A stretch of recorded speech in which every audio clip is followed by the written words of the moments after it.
Il est temps de démarrer. Cette journée est un moment d'échange important. Merci à vous d'avoir bravé le froid tout relatif ce matin pour venir ici à l'Hôtel de l'Industrie.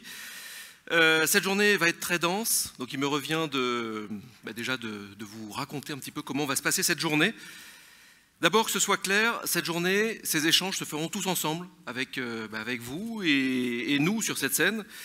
Tiens d'ailleurs, j'ai un petit jeu pour vous et pour vous qui êtes ici à l'Hôtel de l'Industrie et puis pour vous qui êtes chez vous, qui êtes où bon vous semble.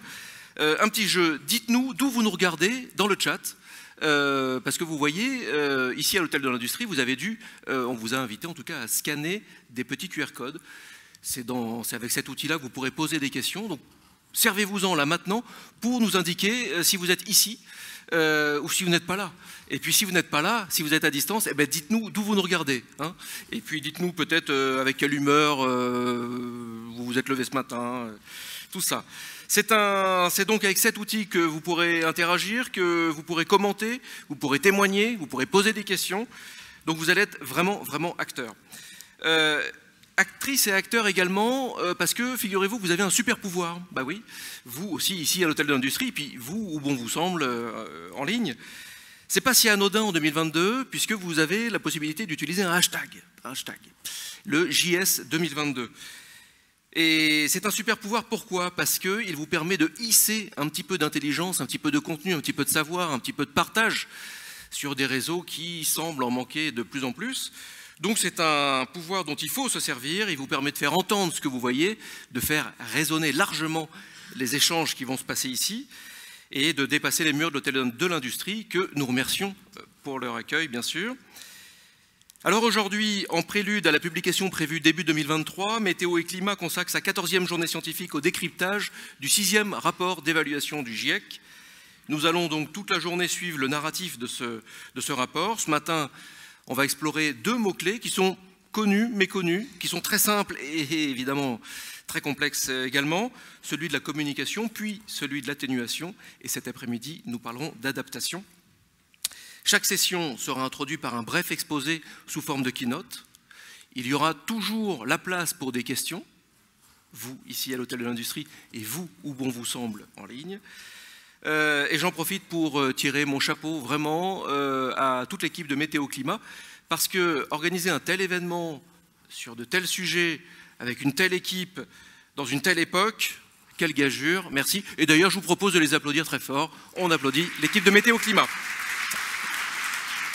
Sans plus attendre, je vous propose de nous plonger dans ce qui va faire le relief de toute cette journée, le rapport du GIEC en 2 minutes 40, sacrée gageure également, avec une petite vidéo de l'IPCC et après nous démarrons.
Depuis plusieurs décennies, il cherche, il creuse, il explore, il communique, il alerte. Ancien vice-président du groupe scientifique du GIEC, président de Météo Climat. Je vous demande d'applaudir Jean Jouzel qui va monter sur scène, ainsi que Laurent Bopp qui est président du comité scientifique, sous vos applaudissements également, le comité scientifique de Météo Climat. Bonjour, bonjour à tous et à toutes. Bonjour Laurent, bonjour Éloi. Oui, c'est un grand plaisir, effectivement, d'ouvrir au titre de Météo Climat cette journée scientifique, comprendre et s'approprier les messages clés du 6e rapport du GIEC. Donc peut-être, pour moi, le GIEC, c'est vrai, Éloi, c'est une grande partie de ma vie. Voilà, le 6e rapport du GIEC est le premier rapport du GIEC auquel je ne participe pas depuis longtemps. Voilà, je me suis impliqué dans le 2e, 3e, 4e et 5e, et je voudrais à cette occasion remercier vraiment très chaleureusement tous ceux qui s'y impliquent. C'est ça qui est important.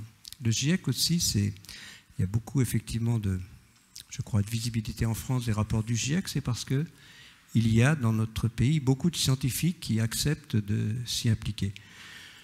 Dans le 2e rapport du GIEC, nous devions être 3 ou 4, Christian Le Provost, Jean-Charles Ourcade, voilà, donc maintenant il y a au moins une bonne vingtaine, je crois, d'auteurs français du GIEC, de contributeurs. Et merci à vous tous, bien sûr, je remercie Valérie d'avoir accepté de prendre la responsabilité, la responsabilité la co-responsabilité du groupe 1, parce que ça veut dire aussi tout un groupe, disons, de support technique, tout cela, donc ça a été assez formidablement. Moi, je souhaite tous vous remercier. Peut-être une anecdote pour montrer l'importance du GIEC, simplement. Voilà, donc on revient du 5e rapport du GIEC, voilà, donc, c'est en septembre 2013, le groupe 1, et je suis invité par François Hollande à organiser un rendu à l'Élysée. Et voilà, cette réunion se passe bien. Je ne sais pas, ici, il y avait au moins Valérie qui y était. Hervé n'est pas là, donc, mais enfin, voilà, Serge Planton, je ne sais pas s'il est là, mais voilà, on était 6 ou 7. François Hollande prend beaucoup le temps d'écouter. Hein, donc, cette séance a duré 2 heures. On est en 2013 et il se pose la question de où sera organisée la conférence de 2015, dont on sait que ça sera celle de l'accord, donc prévue. Et je me plais à dire que le fait que François Hollande ait senti qu'il y avait une communauté solide en France, une communauté scientifique très solide, l'a incité finalement l'a aidé à mettre en avant la candidature française pour cette conférence 2015. C'est anecdotique, mais la semaine dernière, nous ouvrions avec François Hollande le sommet de l'économie de Challenge. Et j'ai raconté cette histoire et François Hollande m'a dit « oui, c'est vrai ». Voilà. Donc, voilà, les rapports du GIEC ont une importance vis-à-vis des décideurs politiques, vis-à-vis de l'OCE, par exemple, ici, qui est très présent, merci, hein, qui fait des rapports, des rendus des rapports du GIEC destinés aux enseignants. Voilà, toutes ces déclinaisons, et c'est très important. Et nous sommes donc collectivement très heureux de vous les présenter aujourd'hui. Donc, je vais passer la parole à Laurent pour en dire quelques mots, mais peut-être avant de te passer la parole, bien sûr, de remercier les membres de ton conseil, te remercier, Laurent, d'abord, toi, d'avoir accepté d'en prendre la présidence. Remercier aussi, Éloi l'a dit, toutes les personnes, voilà, j'aimerais citer en particulier Sonia, Christian, Morgane, bien sûr, Claude Naon, voilà, tous ceux et toutes celles et beaucoup d'autres qui se sont impliqués, tous ceux qui participent aujourd'hui à l'organisation. Et bien sûr, je pense, alors je ne sais pas si on voit les partenaires ici, hein, peut-être redire les partenaires principaux. Oui, non, c'est pas le moment. Hein. Si, on peut voir les partenaires, voilà, les partenaires principaux, vous voyez, disons les ministères, Météo France, CCR, CDC Habitat, la Caisse des dépôts, la Fondation Crédit Mutuel, voilà, et tous nos partenaires. Merci à vous, parce que c'est aussi important pour une association comme la nôtre, pour Météo et Climat, d'avoir votre soutien à travers votre présence à cette journée et votre soutien. Et bien sûr, la qualité de cette journée tient beaucoup à l'application du conseil scientifique, parce que ce qui se passe, c'est qu'on essaye de définir un thème, hein, voilà, disons au sein du bureau de météo et climat, et puis après, vraiment, le conseil scientifique a toute liberté de s'organiser. Alors voilà, et tu vas nous dire un petit peu, si tu as 2 minutes, Éloi, il a combien? Il a encore quelques minutes pour nous dire comment tu as organisé, Laurent 2 minutes. Voilà, pour cette journée. Merci beaucoup. Merci Jean. Merci Jean. Oui, quelques minutes peut-être sur la façon dont on a organisé cette journée. Je vais commencer par remercier les membres du conseil scientifique. Donc Sophie Zopa, Gonéry Lecausanet, Céline Guivarch et Alexandra Després, avec qui on a beaucoup discuté pour construire cette journée. On a aussi discuté avec les équipes de Météo et Climat, et en particulier Morgane Daudier et Sonia Gadi. Et donc oui, on a eu toute liberté pour nous organiser, discuter de la façon dont on voulait organiser cette journée. Alors en 2022, ça paraissait tout à fait logique de s'appuyer sur les rapports du GIEC, les derniers rapports du GIEC, tout chaud, pour construire cette journée-là. Et donc on s'appuie sur ce que nous disent ces rapports du GIEC, des rapports sur la certitude et des rapports aussi sur les solutions. Et donc c'est comme ça qu'on a construit la journée avec 3 étapes, 3 keynotes, 3 tables rondes. D'abord sur la façon dont tous on peut utiliser les rapports du GIEC pour diffuser les connaissances autour du changement climatique dans les différentes facettes, les différentes communautés de notre communauté nationale. Et donc on parlera d'éducation, on parlera de communication, de vulgarisation, de médias dans cette première étape. Et puis j'ai parlé de solutions, c'est aussi des rapports autour des solutions, et donc on parlera de solutions dans la 2e et la 3e table ronde, d'abord autour des solutions d'atténuation et puis autour de l'adaptation. Et donc c'est vraiment les rapports du GIEC qui nous ont guidés pour construire cette journée. Et j'aimerais évidemment terminer en remerciant l'ensemble des intervenants.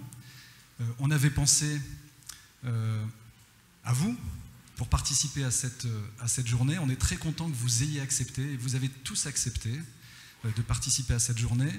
Vous représentez des sensibilités, des acteurs très différents, des acteurs de notre société, et on va vous donner la parole pour que vous exprimiez la façon dont vous utilisez les rapports du GIEC et ce qu'ils représentent pour vous finalement de votre action de tous les jours. Et donc c'est, je crois, ça qu'on va explorer ensemble aujourd'hui. Donc merci à tous, intervenants, et merci à tous d'être ici aujourd'hui. Merci Laurent, merci Jean.